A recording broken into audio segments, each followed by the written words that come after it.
Mesdames, Messieurs, nous sommes réunis aujourd'hui pour célébrer notre fête nationale et pour rendre un solennel hommage à tous ceux qui, au cours des générations passées, ont donné leur vie pour la République et pour la France.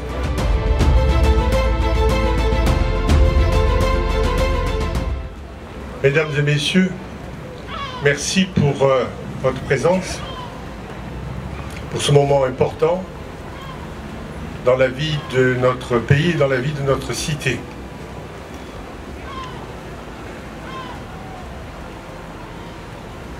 Il est vrai que cette année, les choses à Sanary comme ailleurs se déroulent de façon différente.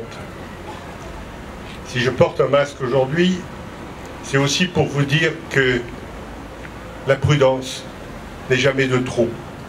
La prudence dans tous les cas, la prudence dans ces moments particuliers que nous vivons, où nous sommes nombreux à nous retrouver. Je voudrais vous dire que ce soir, c'est la 32e fois qu'un 14 juillet, je m'adresse à vous.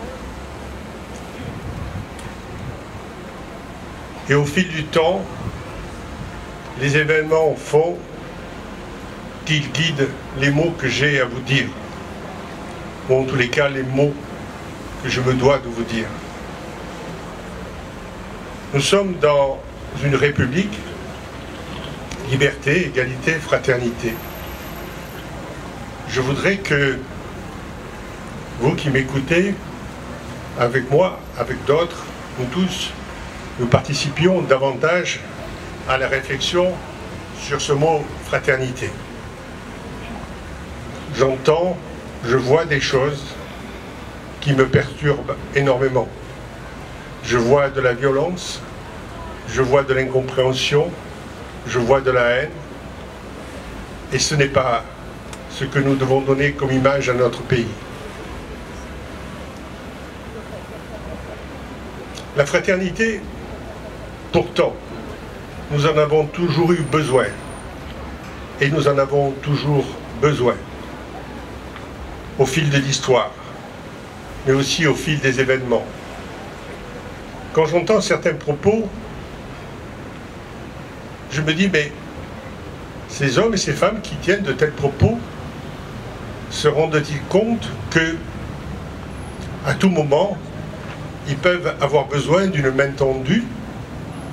Vont-ils regarder la religion de celui qui tend la main? Vont-ils regarder la couleur de la peau de celui qui leur tend la main ou qui va le soigner dans une période comme celle que nous traversons? Ont-ils mesuré le courage de ceux qui sont venus nous soigner? Ont-ils mesuré ce courage et ont-ils vu qu'il n'y avait pas de question ni religieuse, ni ethnique, ni quoi que ce soit? Simplement du courage. Je suis là, fatigué d'entendre certains propos. Et en ce moment, il y a quelque chose qui me contrarie énormément. La France, dans son histoire, a connu des moments glorieux et des moments moins glorieux. La France a réalisé de belles choses. Elle en a commis de moins intéressantes. Mais c'est l'histoire de la France, c'est l'histoire du monde, et nous ne referons pas l'histoire.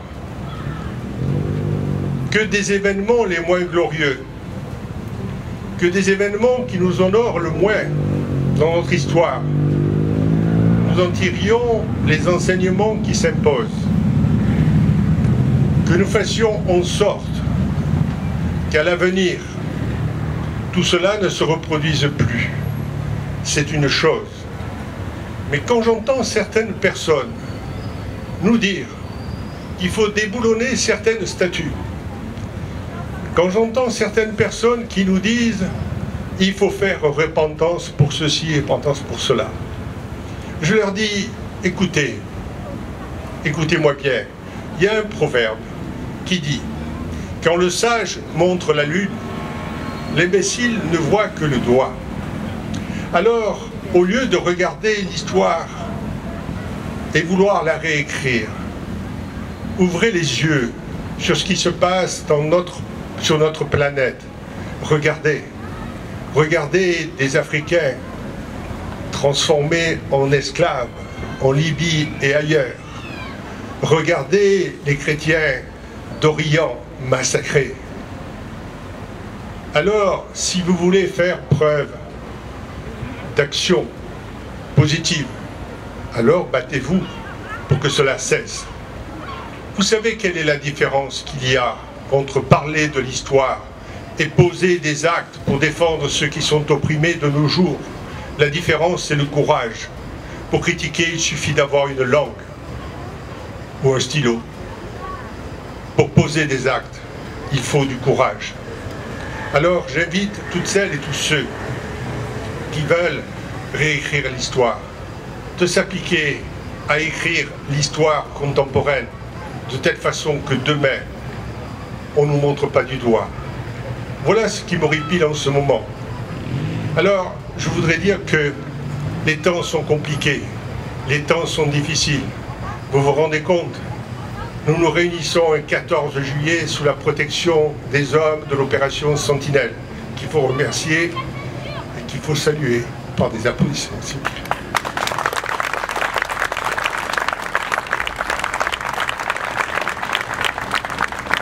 Merci, jeunes gens, merci. Vous savez, ils portent une arme, ils portent une uniforme, mais eux-mêmes, leurs femmes, leurs mères, leurs familles, souhaitent qu'une chose, c'est que l'uniforme ne serve pas à autre chose qu'à préserver la planète de la paix. Alors je dis vive la paix, vive Sanary, vive la France.